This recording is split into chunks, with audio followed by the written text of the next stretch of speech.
হে বন্ধু শুনো, জীবনটা অনেকটা নদীর মতো, কখনো শান্ত কখনো উত্তাল।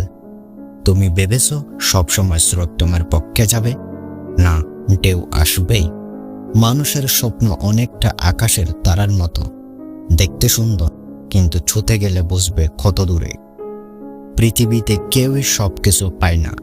যা তুমি পাওনি হয়তো তা তোমার জন্য ছিল না, আর যা পেয়েছো সেটাই তোমার নিয়তির আলো। লোহা যেমন আগুনে পুড়ে শক্ত হয়, মানুষও কষ্টের আগুনে পুড়েই গড়ে ওঠে। মিথ্যে হাসি অনেকটা শুকনো পাতার মতো, সামান্য বাতাসেই ভেঙে পড়ে। তবে সত্যিকারের হাসি ঠিক ঝর্ণার মতো, ভেতর থেকেই প্রবাহিত হয়। जिंदगी में सब्र करना सीखो, वरना वक्त तुझे छोड़ देगा।